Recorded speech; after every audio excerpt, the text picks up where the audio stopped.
الحمد لله نحمده ونستعينه ونستغفره ونعوذ بالله من شرور أنفسنا ومن سيئات أعمالنا من يهده الله فلا مضل له ومن يضلله فلا هادي له وأشهد أن لا إله إلا الله وحده لا شريك له وأشهد أن محمدًا عبده ورسوله اللهم صل على محمد وعلى آل محمد كما صليت على إبراهيم وعلى آل إبراهيم إنك حميد مجيد اللهم بارك على محمد وعلى آل محمد كما باركت على إبراهيم وعلى آل إبراهيم إنك حميد مجيد يا أيها الذين آمنوا اتقوا الله حق تقاته ولا تموتن إلا وأنتم مسلمون يا أيها الناس اتقوا ربكم الذي خلقكم من نفس واحدة وخلق منها زوجها وبث منهما رجالا كثيرا ونساء واتقوا الله الذي تساءلون به والأرحام إن الله كان عليكم رقيبا يا أيها الذين آمنوا اتقوا الله وقولوا قولا سديدا يصلح لكم أعمالكم ويغفر لكم ذنوبكم ومن يطع الله ورسوله فقد فاز فوزا عظيما أما بعد فإن خير الحديث كتاب الله وخير الهدي هدي محمد صلى الله عليه وسلم وشر الأمور محدثاتها وكل محدثة بدعة وكل بدعة ضلالة وكل ضلالة في النار من يطع الله ورسوله فقد رشد واهتدى ومن يعص الله ورسوله فقد ضل وغوى سبحانك لا علم لنا إلا ما علمتنا إنك أنت العليم الحكيم رب اشرح لي صدري ويسر لي أمري واحلل عقدة من لساني يفقه قولي رب زدني علما اللهم إني أسألك علما نافعا ورزقا طيبا وعملا متقبلا اللهم انفعني بما علمتني وعلمني ما ينفعني وزدني علما رب أعوذ بك من همزات الشياطين وأعوذ بك رب أن يحضرون قال الله تعالى واذكروا إذ كنتم أعداء فألف بين قلوبكم فأصبحتم بنعمته إخوانا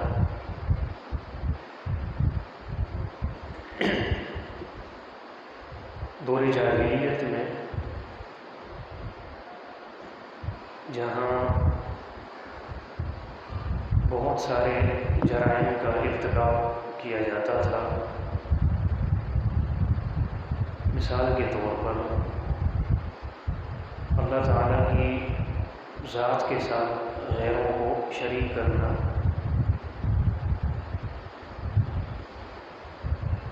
چھوٹی چھوٹی بچیوں کو زندہ درگور کر دینا یعنی زندہ ہی ان کو قبروں میں دفن کر دینا فحاشی کے کام عورتوں کے ساتھ بدسلوکی تجارت میں دھوکہ دہی لین دین میں جھوٹ الغرض جاہلیت کے دور میں جہاں یہ بہت سارے جرائم کا ارتکاب کیا جاتا تھا وہیں پر ایک خرابی یہ بھی تھی کہ لوگ چھوٹی چھوٹی باتوں پر ایک دوسرے سے نفرت کیا کرتے تھے اور وہ نفرت اس قدر سنگین ہو جایا کرتی تھی کہ معاملہ قتل و غارت تک پہنچ جاتا تھا اس کی مثالیں بھی ملتی ہیں دور جاہلیت میں. مثال کے طور پر ایک شخص ہے، اس کا گزرنے کا راستہ ہے یہاں سے لے کر یہاں تک. اب اس کے بیچ میں کسی اور کی زمین لگتی ہے کہ اس زمین سے راستہ عبور کرنا ہے اس کو. اب جیسے وہ گزرے گا تو جس کی زمین ہے وہ اتنا بھی برداشت نہیں کرے گا کہ میری زمین سے یہ گزرتا ہوا اپنا راستہ عبور کرے. اور یہ نفرت کا معاملہ اتنا سخت ہو جاتا کہ لڑائی ہوتی اور ایک بندہ کوئی بھی قتل ہو جاتا. ایک قبیلے کا جانور اگر دوسرے قبیلے کے جانوروں کے پانی پینے کی جگہ پر پانی پی لیتا تو دونوں قبیلوں میں جنگ چھڑ جاتی جو کہ 40 سال تک چلتی. اس قدر نفرت ہوتی تھی. اس کی مثال ملتی ہے بنو بکر جو قبیلہ تھا، ایک قبیلے کی اونٹنی دوسرے قبیلے کے جانوروں کے پانی پینے کی جگہ پر چلے گئی اور وہاں سے پانی پی لیا. اس چھوٹے سے معاملے پر نفرت اس قدر سنگین ہو گئی کہ دونوں قبیلوں کے درمیان لڑائی ہوئی اور وہ لڑائی دور جاہلیت میں 40 سال تک چلتی رہی، جس کا ریکارڈ موجود ہے. تو یہ نفرت ہوا کرتی تھی، یہ بھی خرابی ہوا کرتی تھی دور جاہلیت کہ لوگ چھوٹی چھوٹی باتوں پر نفرت کرتے ہوئے ایک دوسرے کو قتل کر دیتے. پھر اللہ تعالیٰ نے لوگوں پر رحم کیا اور دین اسلام بھیجا اور رحمت للعالمین محمد الرسول اللہ صلی اللہ علیہ وسلم جو کہ نبی الرحمہ ان کو بھیجا. اور اللہ تعالیٰ نے دین اسلام اور اپنے پیغمبر محمد الرسول اللہ صلی اللہ علیہ وسلم کے ذریعے انہی لوگوں کی نفرتوں کو محبتوں میں تبدیل کر دیا کہ وہ لوگ جو کل کو ایک دوسرے کو قتل کرنے پر تلے ہوئے تھے چھوٹی چھوٹی باتوں پر اس قدر نفرت ہو جاتی تھی، آج اللہ نے اپنے بندوں پر احسان کیا، رحم کیا، اسلام بھیجا، نبی الرحمہ کو بھیجا. تو آج یہی لوگ ہیں کہ جن کی نفرتیں مضبوط تھیں اور جڑ پکڑی ہوئی تھی، ان کی نفرتیں اب اس قدر محبتوں میں کنورٹ ہو گئی ہیں کہ یہی لوگ اب ایک دوسرے کے لیے مر مٹنے کے لیے تیار ہیں. یہی لوگ تھے جو ایک دوسرے کو قتل کیا کرتے تھے، اب یہی لوگ ہیں جو ایک دوسرے کے لیے اپنی جان قربان کر رہے ہیں. اس کی مثالیں بھی نہیں ملتی محبت کی جو اللہ تعالیٰ نے اسلام کے ذریعے لوگوں میں ڈالی ہے. اس کی مثالیں بھی نہیں ملتی، یعنی اس سے بڑھ کر اس سے اچھی مثالیں بھی نہیں ملتی. جنگ یرموک کی مثال کہ ایک مسلمان جو شہید ہونے کے قریب تھا اس نے آواز لگائی کہ مجھے پانی چاہیے. جب پانی لانے والا پانی لے کر آیا تو کہیں اور سے آواز آئی کہ مجھے پانی دو. اس بندے نے، اب یہ محبت کی مثال ہے، یہ نہیں پرواہ کی کہ مجھے پانی کی ضرورت ہے، میں مر جاؤں گا، کہا کہ نہیں میرے بھائی کو پانی دو. اس طرح کرتے کرتے 5 لوگوں تک یہ پانی گھوم کر پہلے فرد پر پہنچا اور پتہ چلا کہ 5 کے 5 مسلمان شہید ہو گئے، ایک دوسرے کے لیے جان دے دی. تو یہ اللہ تعالیٰ کی طرف سے بڑی رحمت ہے اور یہ دین اسلام کے مقاصد میں سے ایک بہت بڑا مقصد ہے کہ مسلمان آپس میں محبتیں کریں اور نفرتوں کو ختم کریں، دور کریں. کیوں؟ کیونکہ یہ اسلام کی روح ہے. اگر ہم دیگر کام سر انجام دے رہے ہیں اور آپس میں محبت نہیں کر رہے تو ہمارے پاس صرف اسلام کا ڈھانچہ ہے، اس کی روح نہیں ہے. اس کی روح محبت ہے کہ آپس میں محبتیں ہونی چاہیے. اب دیکھیں جہاں پر لوگ اللہ تعالیٰ پر صحیح ایمان رکھتے ہیں، اللہ تعالیٰ کو اس کی ذات میں اکیلا مانتے ہیں، یعنی جن کی توحید مضبوط ہے، جن کا اللہ تعالیٰ پر اسی طرح ایمان ہے جس طرح اللہ پر ایمان رکھنے کا حق ہے، وہاں پر شیطان زیادہ نفرتیں ڈلواتا ہے، پیدا کرواتا ہے۔ اللہ کے رسول صلی اللہ علیہ وسلم کا فرمان ہے صحیح مسلم میں، جامع ترمذی میں اور دیگر کتب احادیث میں، اس کا مفہوم یہی ہے کہ آپ علیہ الصلوۃ والسلام نے فرمایا کہ شیطان اس بات سے مایوس ہو گیا ہے کہ وہ جزیرہ عرب میں لوگوں سے شرک کروائے۔ شیطان اس بات سے مایوس ہو گیا کہ وہ جزیرہ عرب میں لوگوں سے شرک کروائے۔ کیوں؟ کیونکہ اب عرب لوگوں کے عقیدے مضبوط ہو گئے، ان کا اللہ پر یقین مضبوط ہے، پختہ ہے، اب شیطان وہاں شرک نہیں کروا سکتا۔ لیکن اللہ کے رسول صلی اللہ علیہ وسلم نے یہ فرمایا وَلَٰكِنْ فِي التَّحْرِيشِ بَيْنَهُمْ، البتہ ان کے درمیان نفرتیں ضرور ڈلوائے گا، لڑائیاں ضرور پیدا کروائے گا۔ تو جہاں لوگوں کے ایمان اللہ پر مضبوط ہو جائیں تو وہاں پر یہ خطرہ زیادہ رہتا ہے کہ شیطان آپس میں لڑائیاں کروائے، نفرتیں ڈلوائے۔ تو اگر ہمارے پاس سب کچھ ہے، عبادات ہیں، دیگر معاملات ہیں، اگر محبت نہیں ہے تو اس کا مطلب صرف ڈھانچہ ہے، ہمارے پاس روح نہیں ہے۔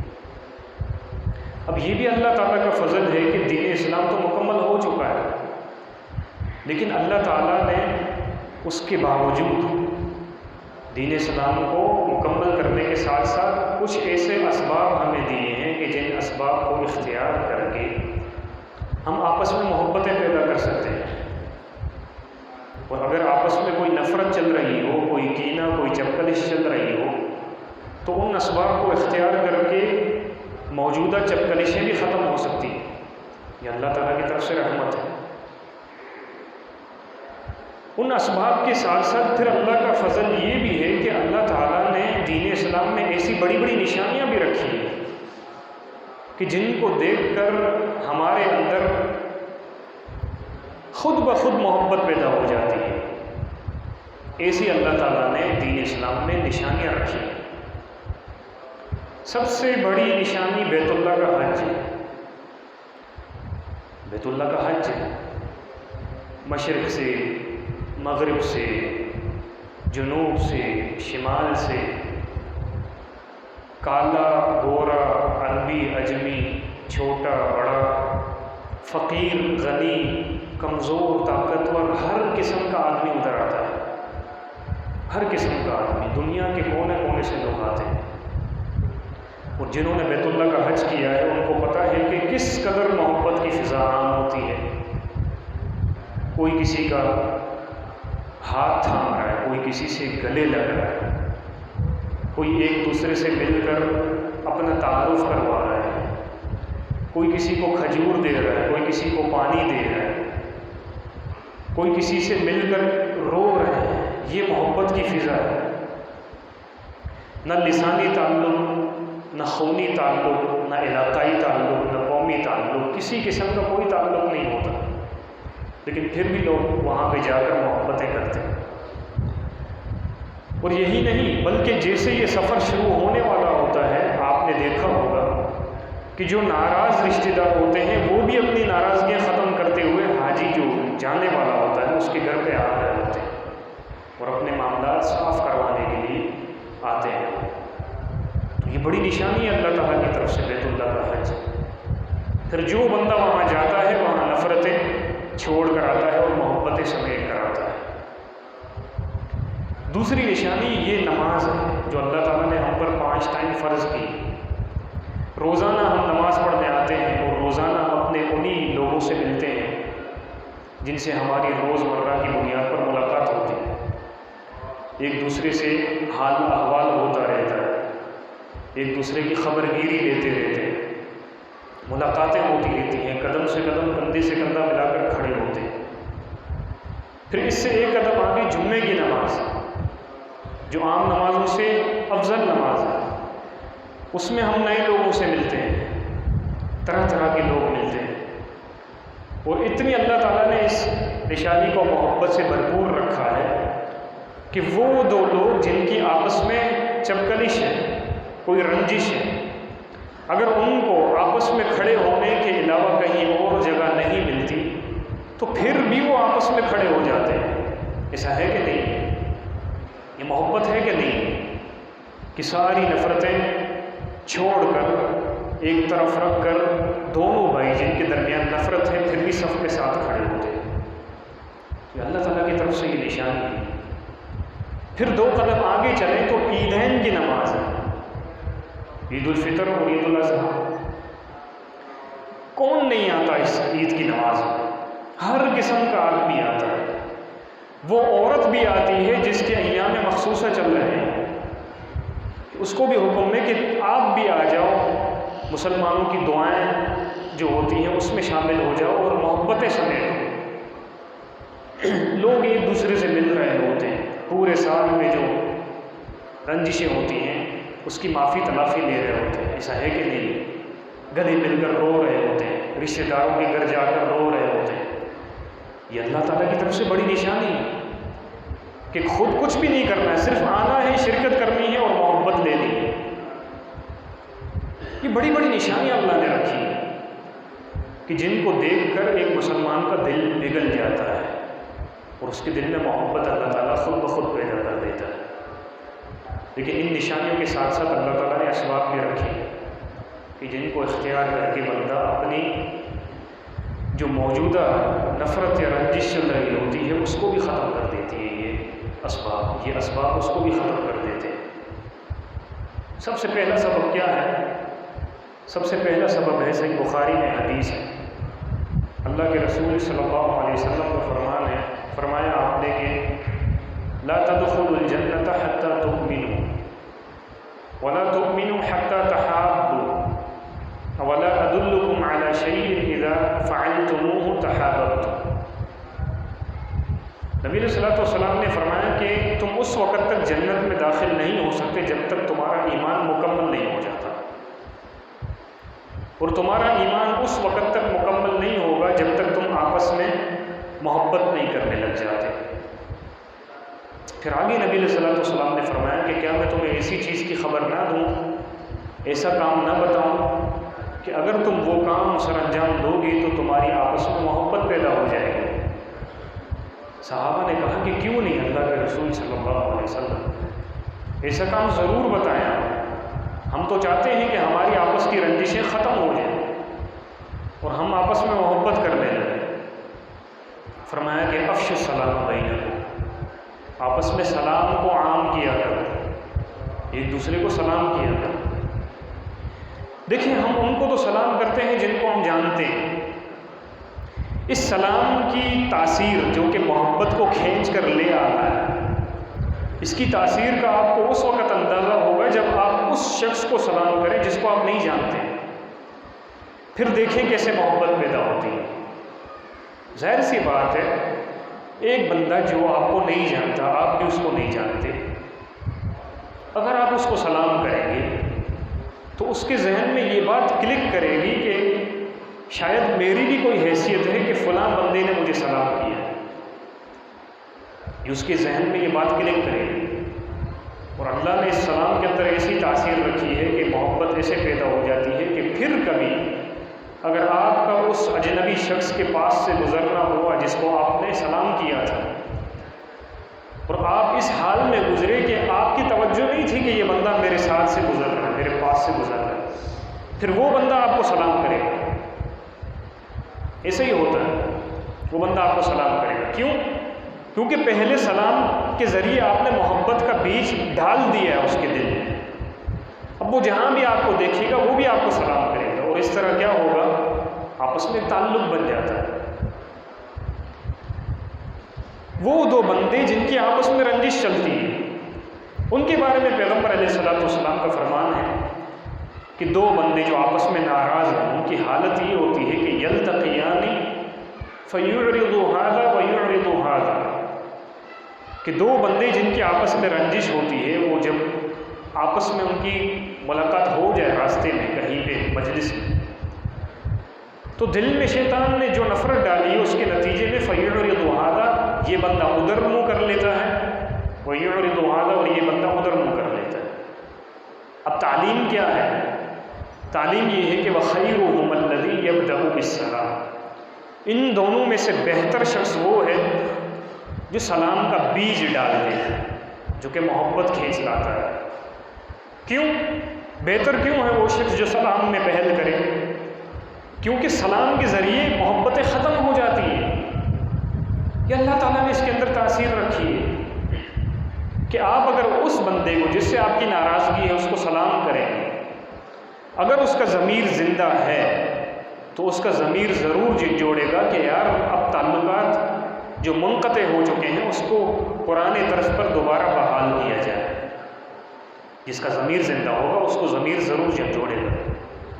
جس کا ضمیر مر جائے تو پھر اس کے سامنے کچھ بھی ہو جائے وہ ٹس سے مس نہیں ہوتا انسان۔ جس کا ضمیر مر جائے تو اس کا دل پتھر سے بھی زیادہ سخت ہوتا ہے، جبکہ پتھروں کے بارے میں اللہ تعالیٰ کا فرمان ہے کہ وَإِنَّ مِنَ الْحِجَارَةِ لَمَا يَتَفَجَّرُ مِنْهُ الْأَنْهَارُ، کہ پتھر بھی ایسے ہوتے ہیں کہ پھٹ جاتے ہیں، ان کے اندر سے پانی بہنا شروع ہو جاتا ہے۔ جس بندے کا ضمیر مر چکا ہو تو اس کو کوئی بھی چیز اثر نہیں کرے گی، اس کو سلام بھی اثر نہیں کرے گا۔ لیکن جس کا ضمیر زندہ ہے، دو بھائی ہیں، دونوں کا ضمیر زندہ ہے، آپس میں رنجش ہے، ان میں سے جو بھی بندہ پہلے سلام کرے گا تو سارا کریڈٹ اسی کو ملے گا، کیونکہ واپس اللہ تعالیٰ کے حکم سے یہ تعلقات بحال ہو جائیں گے۔ تو اب بتائیں کہ کس کے ذریعے بحال ہوئے؟ جس نے پہلی مرتبہ سلام کیا، تو سارا کریڈٹ اس کو جائے گا۔ وہ سلام کا مقصد یہی ہے کہ اس کے ذریعے آپس کی جو نفرتیں ہیں اس کو ختم کیا جائے، نہ کہ جان چھڑائی جائے۔ ہم نے اس حدیث کا مفہوم یوں سمجھا ہوا ہے کہ اگر میری کسی سے ناراضگی ہو جائے تو میرا کام ہے بس دور دور سے اس کو سلام کر کے نکل جانا۔ میں کہوں گا کہ میں نے تو سلام کر دیا، میری تو ذمہ داری پوری ہو گئی نا، یہ جان چھڑانا ہے۔ جبکہ تعلیم ہمیں یہ دی گئی ہے کہ اپنے تعلقات پرانے طرز پر دوبارہ بحال کیے جائیں، نہ کہ جان چھڑائی جائے۔ جان چھڑانے کے لیے سلام نہیں ہے، بلکہ سلام محبتیں پیدا کرنے کے لیے، کہ نئے بندوں کے درمیان بھی محبت پیدا کرے کہ ان کو اپنے قریب کھینچ کر لاؤ، اور پرانے بندے جن کے درمیان آپس میں نفرتیں ہیں ان نفرتوں کو سلام کے ذریعے ختم کر کے دوبارہ تعلقات پرانے طرز پر بحال کیے جائیں۔ یہ پہلا سبب ہے۔ دوسرا سبب آپس میں ہدیہ دینا، ایک دوسرے کو آپس میں ایک دوسرے کو تحفہ دینا اور تحفہ لینا۔ رسول اللہ صلی اللہ علیہ وسلم کا فرمان ہے، امام بخاری کی کتاب ہے الادب المفرد، اس میں یہ حدیث موجود ہے۔ نبی علیہ الصلوۃ والسلام نے فرمایا کہ ایک دوسرے کو تحفہ دو، اس کے نتیجے میں تم محبت کرنے لگو گے۔ تہادو تحابو، ایک دوسرے کو تحفہ دو، اس کے نتیجے میں اللہ تعالیٰ تمہارے دلوں کو جوڑ دے گا، آپس میں محبت پیدا کر دے گا۔ کیسے؟ دیکھیں، یہ فطرتی طور پر انسان کو بات اچھی لگتی ہے کہ کسی چیز کا میں بغیر عوض کے مالک بن جاؤں، کوئی چیز بغیر معاوضے کے مجھے مل جائے، بغیر لین دین کے، بغیر کسی عوض کے میں کسی چیز کو حاصل کر لوں، میں اس کا مالک بن جاؤں۔ یہ انسان کو اچھا لگتا ہے فطرتی طور پر، اور یہی ہدیہ ہے۔ ہدیہ کس کو کہتے ہیں کہ میں آپ کو کوئی چیز دے دوں بغیر کسی بدلے کے، بغیر کسی عوض کے، بغیر لین دین کے، یہ ہدیہ ہے۔ جب میں کسی کو دوں گا تو ظاہر سی بات ہے یہ چیز انسان کی فطرت میں محبوب ہے، اچھی لگتی ہے، تو جس شخص کو میں دوں گا اس کے دل میں محبت پیدا ہوگی کہ نہیں ہوگی؟ کس کے لیے کوئی پیدا ہوگی؟ جو دے رہا ہے اس کے لیے پیدا ہوگی۔ تو یہ بھی ایک ذریعہ ہے آپس کی نفرتوں کو محبت میں کنورٹ کرنے کا، کہ ایک دوسرے کو تحفہ دیں، اور اپنی حیثیت کے مطابق ہر بندہ تحفہ دیتا ہے۔ دینے میں بندہ حیثیت کو سامنے رکھتا ہے، لیکن لینے میں بندہ حیثیت کو نہ دیکھے۔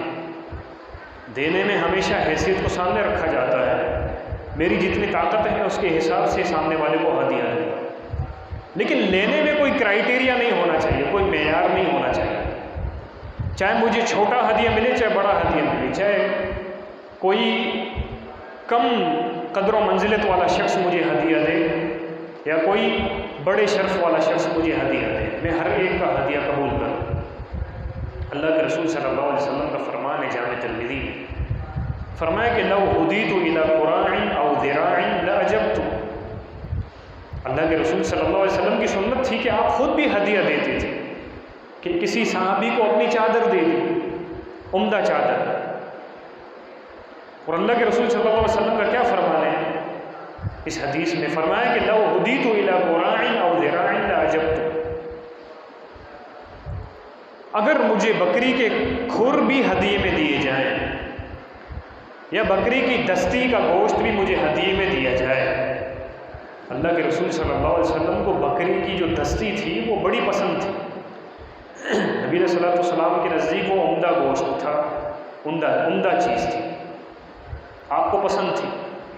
اور کھر جو ہے جانور کے کھر، یہ بے وقعت ہوتے ہیں، ان کی کوئی قیمت نہیں ہوتی، یہ بے حیثیت ہوتے ہیں۔ نبی علیہ الصلوۃ والسلام کیا سکھا رہے ہیں ہمیں تحفہ لینے میں کہ لو ہدیت الی قراع او ذراع لاعجبت، چاہے مجھے چھوٹی چیز دی جائے چاہے مجھے بڑی چیز دی جائے۔ چھوٹی چیز کی مثال آپ نے دی، چاہے مجھے کھر دیے جائیں یا چاہے مجھے بکری کی دستی دی جائے، لاعجبت میں قبول کروں گا، کیونکہ ایک میرا بھائی جو سامنے والا مجھے ہدیہ دے رہا ہے وہ اپنی حیثیت کے مطابق دے رہا ہے،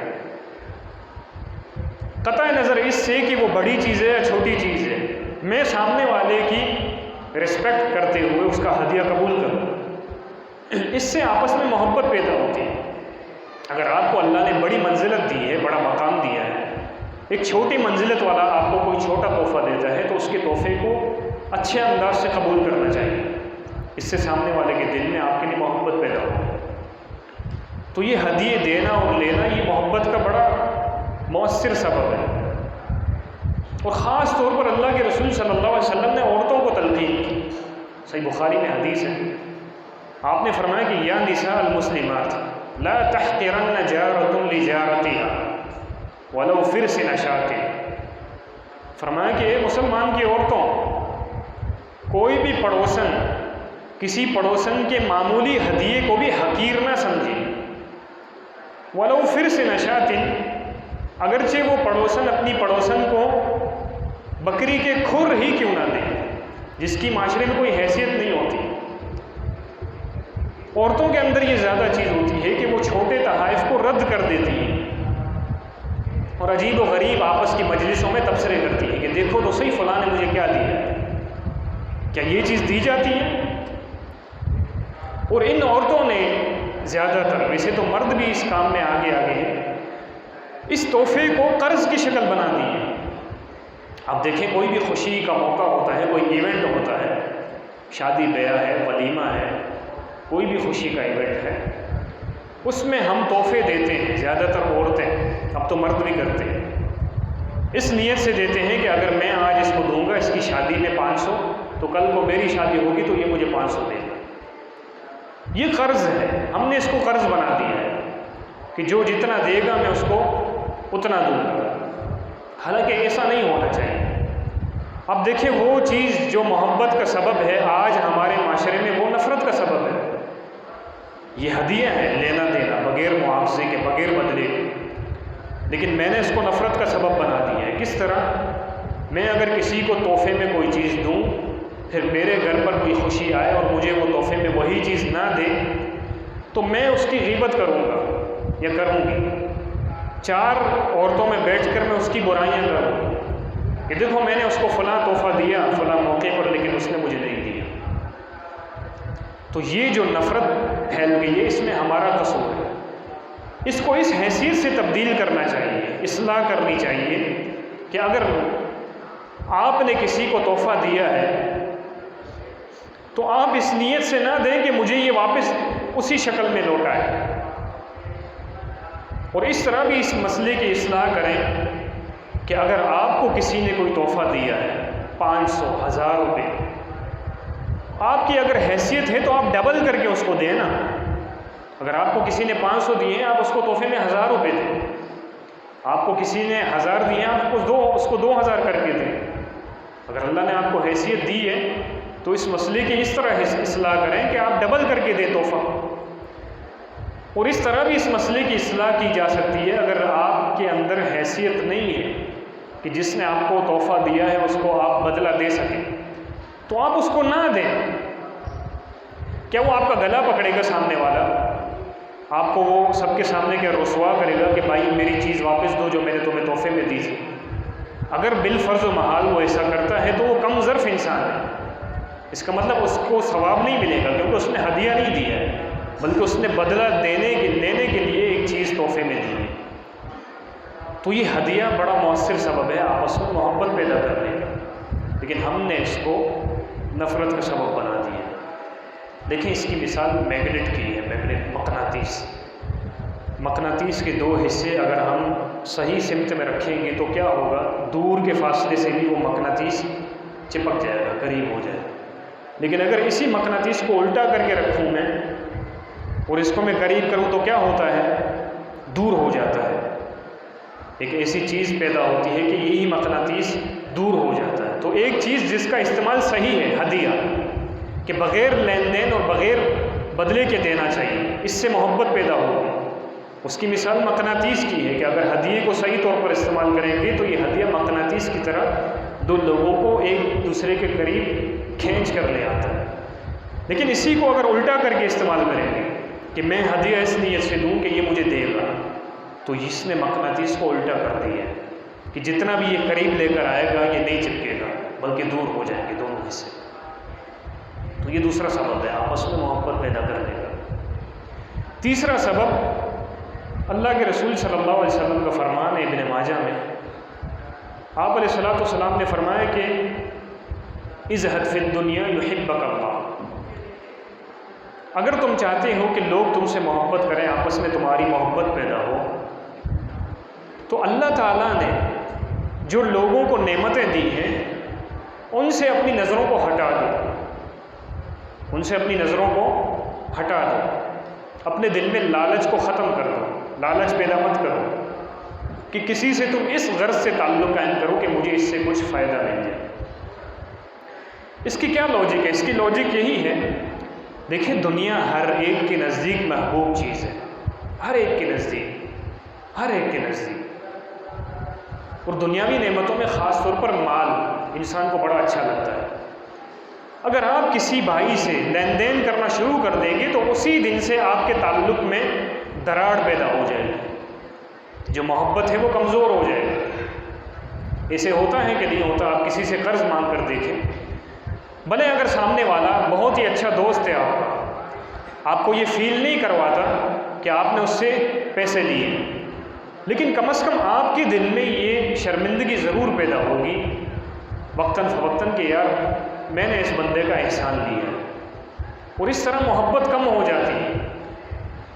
تو ایک شخص کی جو محبوب چیز ہے، جب اس پر آپ نظر ڈالیں گے اور اس میں ہاتھ ڈالنے کی کوشش کریں گے تو محبوب چیز کے بارے میں کوئی بھی کمپرومائز نہیں کرتا، کوئی بھی بندہ رعایت نہیں کرتا، تو لا محالہ اس سے نفرت پیدا ہوتی ہے۔ تو محبت کا سبب یہی ہے کہ اللہ نے جو بھی انسانوں کو نعمتیں دی ہیں، آپ کے ارد گرد کے لوگ ہیں، اس سے اپنی نظروں کو آپ ہٹا دیں اور بغیر غرض کے لوگوں سے تعلقات قائم کریں۔ ایک شخص بصرہ میں آیا، بصرہ شہر ہے، وہاں آ کر پوچھا کہ تمہاری بستی کا سید کون ہے، بڑا کون ہے، جس کو تم بڑا سمجھتے ہو؟ انہوں نے کہا کہ یہ شخص ہے۔ وہ شخص تھے حسن بصری رحمہ اللہ۔ اس نے دیکھا کہ واقعی لوگوں میں ایک محبت ہے حسن بصری رحمہ اللہ کے لیے کہ لوگ یکے بعد دیگرے ان کے پاس آ رہے ہیں، مجلسیں لگ رہی ہیں، ایک محبت کی فضا قائم ہے۔ پوچھا کہ کیا وجہ ہے کہ لوگ اس سے اتنی محبت کرتے ہیں، حالانکہ اس کی ظاہری حالت تو ایسی نہیں لگ رہی کہ یہ تمہاری بستی کا بڑا ہے۔